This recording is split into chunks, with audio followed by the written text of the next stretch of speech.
Nesse vídeo eu vou ensinar a vocês como analisar um contrato de um token e identificar um possível scam. Simplesmente com essas ferramentas que eu vou mostrar para vocês aqui, com certeza vocês já vão eliminar boa parte dos scams do mercado. Para quem não sabe, scam é a mesma coisa do que fraude. São tokens feitos para roubar o dinheiro dos investidores e infelizmente existem muitos no mercado. Seguindo essa análise que eu vou mostrar para vocês aqui, tá? É tudo de graça, fica tranquilo, eu não vou cobrar nada e nem vou te obrigar a comprar um curso no final. E seguindo tudo que eu falar aqui para vocês, vocês já vão eliminar, já vão descartar 50%, 60% dos scams do mercado, tá? Então você já vai evitar de cair em uma possível fraude. Vale ressaltar também, pessoal, que uma análise de contrato não necessariamente vai dizer se o token é um scam ou não, tá? Se ele não passar na análise de contrato, eu já elimino isso do meu portfólio. Porém, mesmo passando numa análise de contrato, você ainda pode cair num scam, porque a gente nunca vai conseguir analisar a índole dos devs, a ideia dos desenvolvedores daquele projeto. Mas fazendo isso aqui, você já elimina boas chances de risco. Então, galera, eu só peço uma coisa para vocês. Conteúdos como esse, você só vai ver em curso pago ou coisa do tipo. Eu peço que você deixa o seu like como forma de gratidão se esse vídeo te ajudar de alguma forma. Deixa aquele like, se você não gostar do vídeo, depois tira o like e também convido você a se inscrever e ativar as notificações aqui do canal para estar sempre bem informado. Então é o seguinte, a gente vai passar por algumas ferramentas aqui simples que qualquer pessoa consegue olhar e principalmente identificar cada função do contrato. O primeiro site que a gente vai utilizar aqui é o Google Plus, que eu vou deixar na descrição todas as ferramentas, tá? Que aqui a gente vai conseguir identificar possíveis ferramentas maliciosas do contrato. Se tiver algumas funções aqui maliciosas, a gente já pode evitar esse tipo de token, tá? Antes eu só gostaria de dar um recado da nossa patrocinadora, que é a corretora Coinex. Se você não tem conta nessa corretora aqui, você encontra diversas possibilidades no mercado, tá? Inclusive 40% de desconto nas taxas com o link que eu deixo na descrição. É o primeiro link, faça o seu cadastro. Se você também fizer o cadastro e utilizar essa corretora, consequentemente você vai estar ajudando aqui o canal. Voltando para essa primeira ferramenta, a primeira coisa que você precisa fazer é ter o contrato desse token. Afinal, a gente vai fazer uma análise de contrato aqui. Eu vou pegar qualquer token aqui só para mostrar para vocês, ou abrir algum no CoinMarketCap e mostrar como que você copia o contrato. Tem gente que ainda não sabe, tá? Descendo aqui abaixo no CoinMarketCap, tem essa parte aqui de Contracts. Você pode clicar aqui em copiar e já vai copiar o endereço de contrato. Se o seu token não está ainda no CoinMarketCap, por exemplo, você pode, dentro do white paper, dentro do site ou até mesmo no grupo do Telegram da comunidade, pedir o contrato desse token, tá? A galera tem que te passar o contrato, porque você como investidor vai ter que olhar esse contrato, tá? Então, copiou o contrato, a gente já vem para essa ferramenta. Eu copiei um contrato de um token aqui, galera, que eu estava analisando e ele tem alguns pontos interessantes aqui e vou mostrar aqui para vocês. O interessante é mostrar as ferramentas, tá? Vou colar esse contrato aqui. Lembre-se, você tem que verificar qual que é a rede do seu token. Feito isso, a gente clica nesse botão verde e aqui nós vamos ter diversas funções do contrato. Eu vou traduzir o site aqui, o site aparece em inglês, tá? E olha só que ponto interessante. A primeira coisa que ele coloca para a gente aqui, detecção de segurança. 0 item arriscado, tá? Não tem nenhum item que ele considere extremamente arriscado, porém eu discordo, eu vou mostrar isso para vocês. E 5 itens de atenção. Então aqui, galera, ele já vai nos dar todas as funções do contrato, o que ele faz, o que ele não faz, e eu vou explicar para vocês brevemente cada função aqui, tá? Primeira função que ele mostra para a gente é o código-fonte do contrato. Ele tem esse selo verde porque tem essa função, tá? Isso significa que o contrato do token tem um código aberto e qualquer pessoa pode verificar esse contrato. Ok, isso é interessante que seja um código aberto mesmo, tá? A outra função que ele dá para a gente que está ok aqui é sem proxy. O que seria isso? Esse chamado contrato proxy, ele significa que o proprietário do contrato ele pode modificar as funções do token e até mesmo alterar o preço dele, tá? Então, se não tiver isso aqui, se tiver um xizinho nesse campo aqui, com um proxy no caso, você já pode descartar esse token. A outra função que se aparecer aqui, você deve descartar esse token é essa aqui, ó, função de mintar. No caso, na tradução tá hortelã aqui, tá? Mas é a seguinte, essa função, galera, se ela tiver habilitada, ela permite que o desenvolvedor cunhe mais tokens de maneira aleatória, debandada da forma como ele quiser, tá? Então, quando alguém coloca essa função no contrato de mintar mais tokens, é um ponto de alerta. Não quer dizer necessariamente que seja um scam, mas é sim um ponto de alerta. Isso porque quanto mais tokens forem mintados, esse token vai perder valor, vai cair e o proprietário de maneira de má fé ali pode criar novos tokens e vender na cabeça da galera. E isso é com certeza um problema, tá? No caso, como está em verde aqui, não existe essa função aqui. Outra função aqui, o proprietário não pode alterar o saldo, tá? Alterar o saldo de tokens de outros endereços. Acreditem, tem contratos com essas funções. E aí você pode pensar, pô, se o cara na hora de criar esse contrato, ele colocou essa função, qual que é o interesse por detrás? Ele pode alterar o saldo de tokens de outras carteiras, inclusive da sua. Alguns até vendem isso como modelo de rebase, que reduz os tokens de todo mundo para reduzir todo o supply. Não é interessante, tá? Outra função aqui, nenhum proprietário oculto. O nome já diz, né? Se tiver algum proprietário oculto, aqui seria um problema. Outra função, esse token não pode se autodestruir. Sim, existem essas funções no contrato. Aqui a importância desse vídeo de você entender que existem milhares não, né? Mas diversas funções maliciosas que podem ser feitas no contrato para fazer um scam para a galera, tá? Isso é muito preocupante. Até aqui esse token está tudo ok, mas a gente vai chegar em outros pontos que são bem complicados. Eu já vou dar um spoiler aqui para vocês. Eu não invisto nesse token, não considero ele seguro. Não vou dizer que necessariamente é um scam, mas é aquele que não passa na minha análise e vocês já vão entender por isso, tá? Aqui ele analisa o risco de Roney Pot. O que seria isso, né? O chamado pote de mel no mercado cripto, que é onde você atrai os investidores, as abelhas, e elas depois não conseguem sair. Essa é a analogia por trás do Roney Pot aqui, e basicamente com o token é aquele que você compra e não consegue vender. Como que a galera faz de má intenção para não possibilitar que as pessoas vendam o token? Ela pode tanto travar as vendas, tá? Eu vou mostrar isso para vocês que é possível na função do contrato, e ela também pode aumentar as taxas acima de 50% e com isso você não vai conseguir vender os tokens, tá? E aqui, justamente na questão de imposto de compra e de venda, já mostra pra gente que tem 8%. Inclusive essa função de poder alterar as taxas de venda é permitido, tá? Normalmente tem tokens que podem alterar a taxa de venda, eu não vejo como um problema.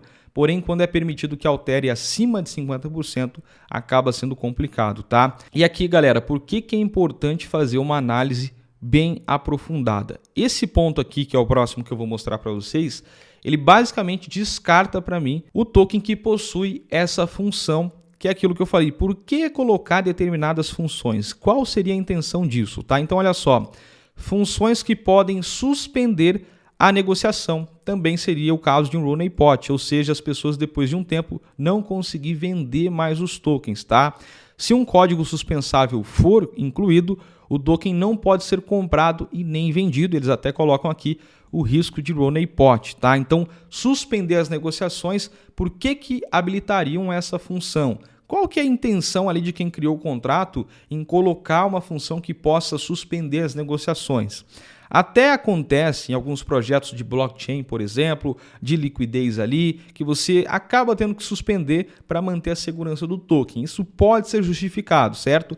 Mas se é aquele tipo de token que você já está na desconfiança, por exemplo, um token meme, por que você vai colocar as funções que podem suspender as funções de negociação, tá?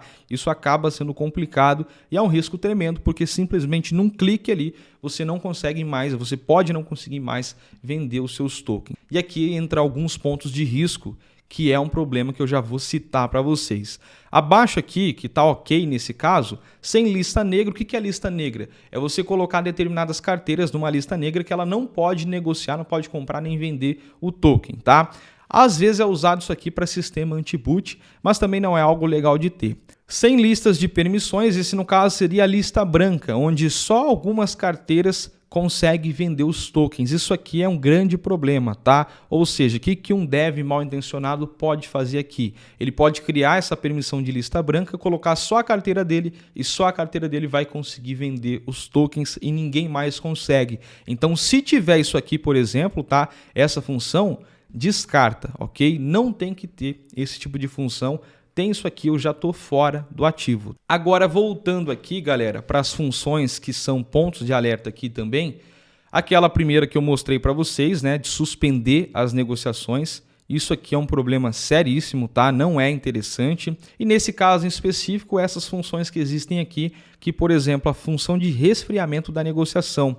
O contrato do token tem a função de esfriar as negociações dentro de um determinado tempo ou bloqueio após a compra. O usuário não vai poder, depois disso, vender o seu token depois de um tempo, tá? Isso aqui também é uma função que não deve existir. É basicamente parecida com aquela de suspender as negociações, tá?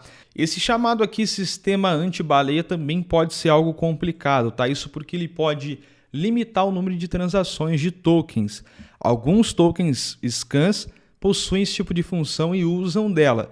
Mas não quer dizer que se ter essa função aqui é necessariamente um scan, tá? Às vezes é colocada essa função para realmente tentar impedir grandes baleias ali dentro do projeto. É aquilo, é uma função que até tem uma explicação diferente de uma função como essa de resfriar as negociações. Outra função que eles alertam a gente aqui é que o proprietário do contrato pode alterar e modificar as taxas de impostos, ok? Isso aqui eu vejo como ok no mercado, ultimamente é comum isso aqui, e aquilo que também tem uma justificativa. Você pode conversar com a comunidade, assim como alguns projetos como a Flock mesmo já fez, reduzir as taxas ou modificar as taxas. Isso acaba sendo interessante até para o próprio projeto, tá? Então não vejo isso como um grande problema. Porém, eles até alertam aqui, aquilo que eu disse para vocês, se o imposto, se essa taxa de transação aumentar para mais de 49%, não vai ser possível vender o token, tá? É mais um sistema aqui que poderia ser um honeypot. Tem um caso de uma moeda brasileira, né, que infelizmente deu muito errado, não dá para dizer que foi um scam, mas em um determinado momento eles subiram essas taxas para 40%. As pessoas até conseguiam vender, só que eles alegaram que essa subida de taxas ali seria para esfriar as vendas e manter o preço do token. O problema é que não é assim que deve funcionar. Cada pessoa, cada investidor tem que ter o direito de vender o token quando ele quiser e não quando deve permitir, tá? Inclusive, quem vendeu naquela época com os 40% de taxas, pagou essas 40% de taxas e não sei se vocês sabem, mas as taxas vão para quem? Vão para os devs, principalmente quando é aumentado dessa maneira.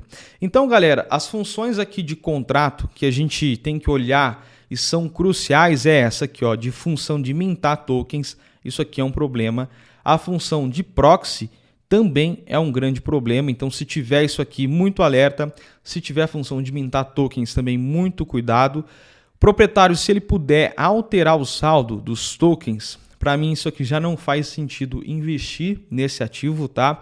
Se tiver proprietário oculto, no caso, fique atento. E claro, se aparecer alguma função de que o token não pode ser comprado ou vendido, negociado, é claro que você não tem que investir no projeto.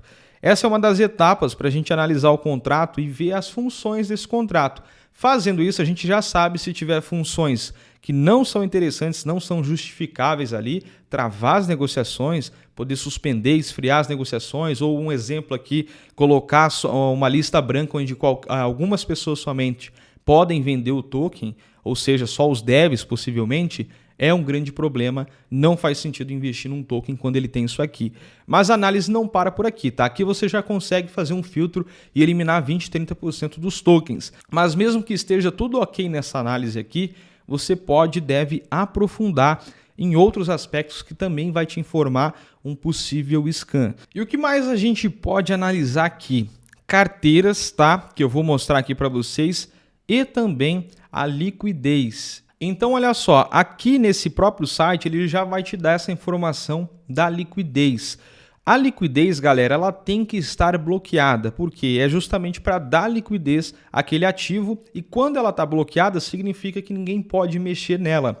Quando uma liquidez está desbloqueada, você corre o risco do rug pull, do puxão de tapete. Isso é, o dev ali ele pode tirar toda essa liquidez do projeto, sacar tudo ali e ninguém também mais vai conseguir comprar ou vender o token, além do fato que ao retirar essa liquidez, ele vai fazer com que o preço do token despenque. Então, por via de regra, a liquidez tem que estar sempre bloqueada, tá? Ela é uma parte importante, crucial para o funcionamento do token, principalmente da compra e da venda, e não deve estar desbloqueada.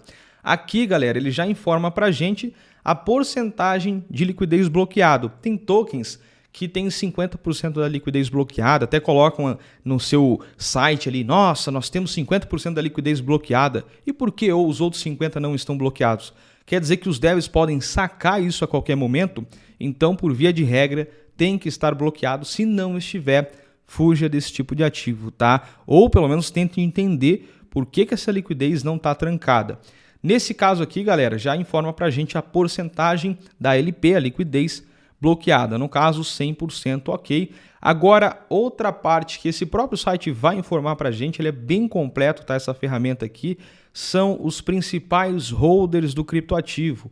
Aqui eu já vejo um grande problema que elimina até mesmo a possibilidade de eu investir em um token como esse. Isso porque, olha só o que ele vai informar aqui para a gente. Aqui nós temos toda a distribuição da carteira e a primeira informação de risco que a gente vê aqui, que a proporção dos 10 principais holders chega a 68%. Se você olhar aqui, tem várias carteiras com 1%, 1,4%, 1,8%, além de uma grande carteira que eu vou mostrar aqui, mas o total dessas 10 principais carteiras chegam a 70% de todo o token. Isso traz consigo um grande risco, tá? Imagina se todo mundo aqui vender esse token, ele vai praticamente morrer, tá?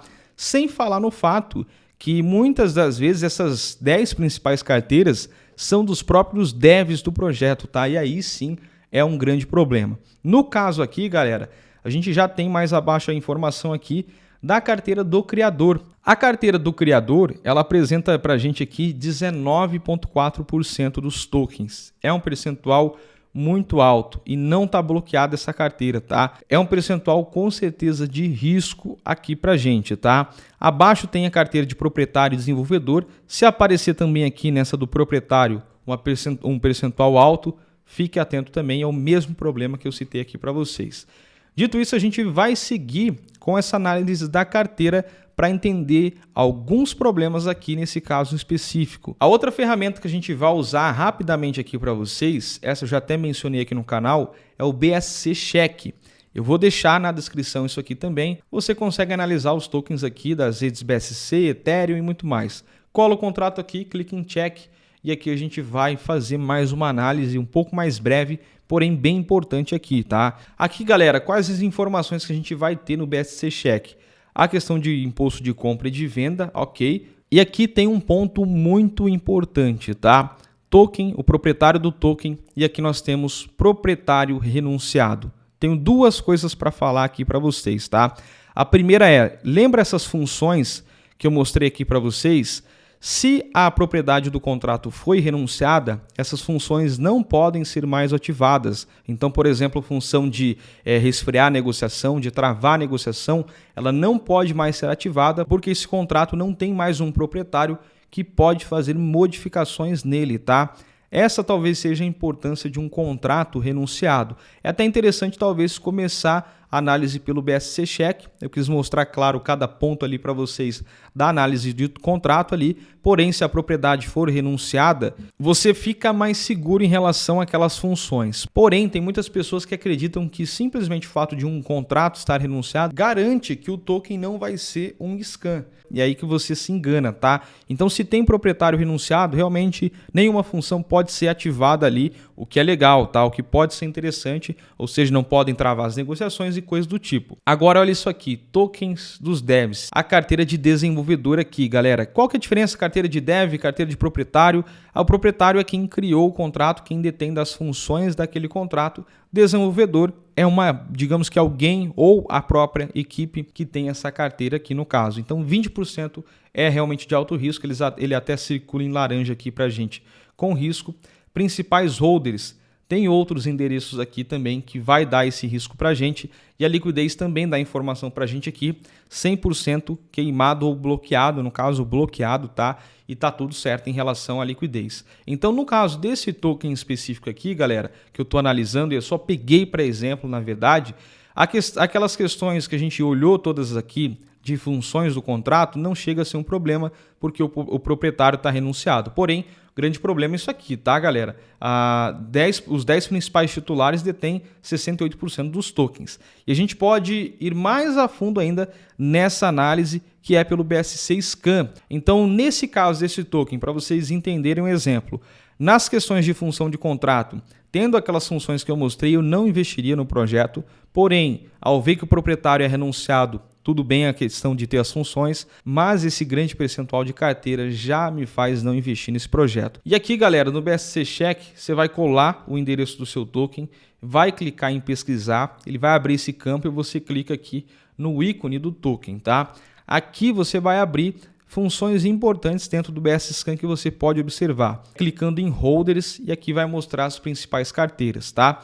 Então nós temos aqui, galera, essa carteira de desenvolvedor com 19%, tá?